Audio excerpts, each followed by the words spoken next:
Welcome to the McGill University Health Center.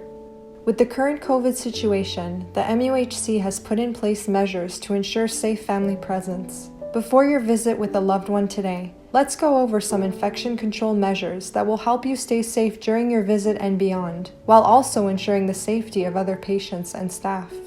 Note that visiting hours are from 9 a.m. to 7 p.m.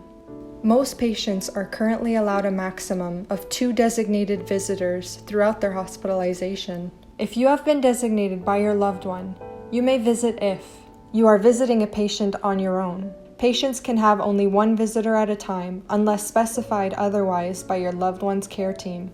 You do not have any symptoms of a respiratory infection or been exposed to someone with symptoms or someone with a respiratory infection. You have not traveled outside of Canada in the last 14 days. We will ask you to 1. Wash your hands often. Hand washing is important in preventing the spread of COVID-19. Today, we'll ask you to wash your hands every time you enter and exit the hospital, and whenever you go in or out of your loved one's room. Unless specified by a care team member, gloves should not be worn. 2. Keep a safe distance from others. We ask that you stay at least 2 meters away from other people at all possible times. To help give you an idea of what 2 meters looks like, think of the height of a door. 3.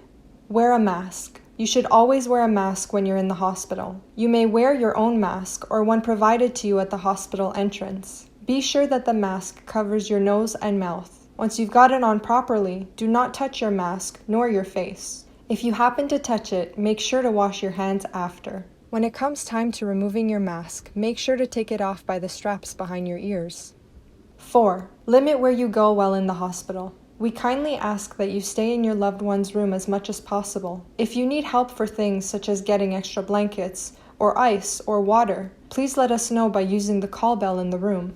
You may leave the room for essential reasons, such as buying food. To limit circulation in the hospital, and because family rooms are currently closed, we encourage you to bring your own food. Please note that microwaves and fridges on the units cannot be used and that family rooms are currently closed. In order to limit circulation, we prefer that you visit only once a day if possible. 5. Minimize the amount of objects you bring in. Wearing clean clothes and avoiding to wear jewelry are some ways to reduce the spread of germs. We encourage you to also disinfect your cell phone whenever you enter and exit the hospital. 6. Stay safe in between visits. What you do outside the hospital matters just as much as what you do when you're here. In addition to the healthy habits we went over today, make sure that in your personal life, you respect the public health directives related to gatherings and that you stay away from people who exhibit symptoms of sickness. Some units may have specific directives, such as more restricted hours, or may need to have further restrictions temporarily. We appreciate your patience and collaboration as the guidelines may change over time as the COVID-19 situation evolves. On each visit, you will be asked to sign a log and to declare that you do not have COVID-19 symptoms, or been exposed to someone with COVID-19, or have traveled outside of Canada.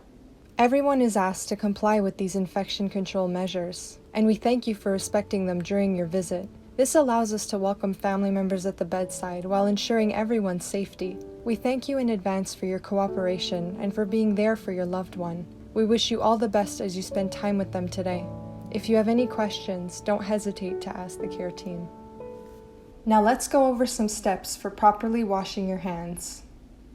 Apply enough hand rub hydroalcoholic solution in the palm of your hand. Rub your hands together in order to cover all surfaces of hands and fingers. Continue rubbing all surfaces of the hands, including nails, thumbs, and fingers, until completely dry.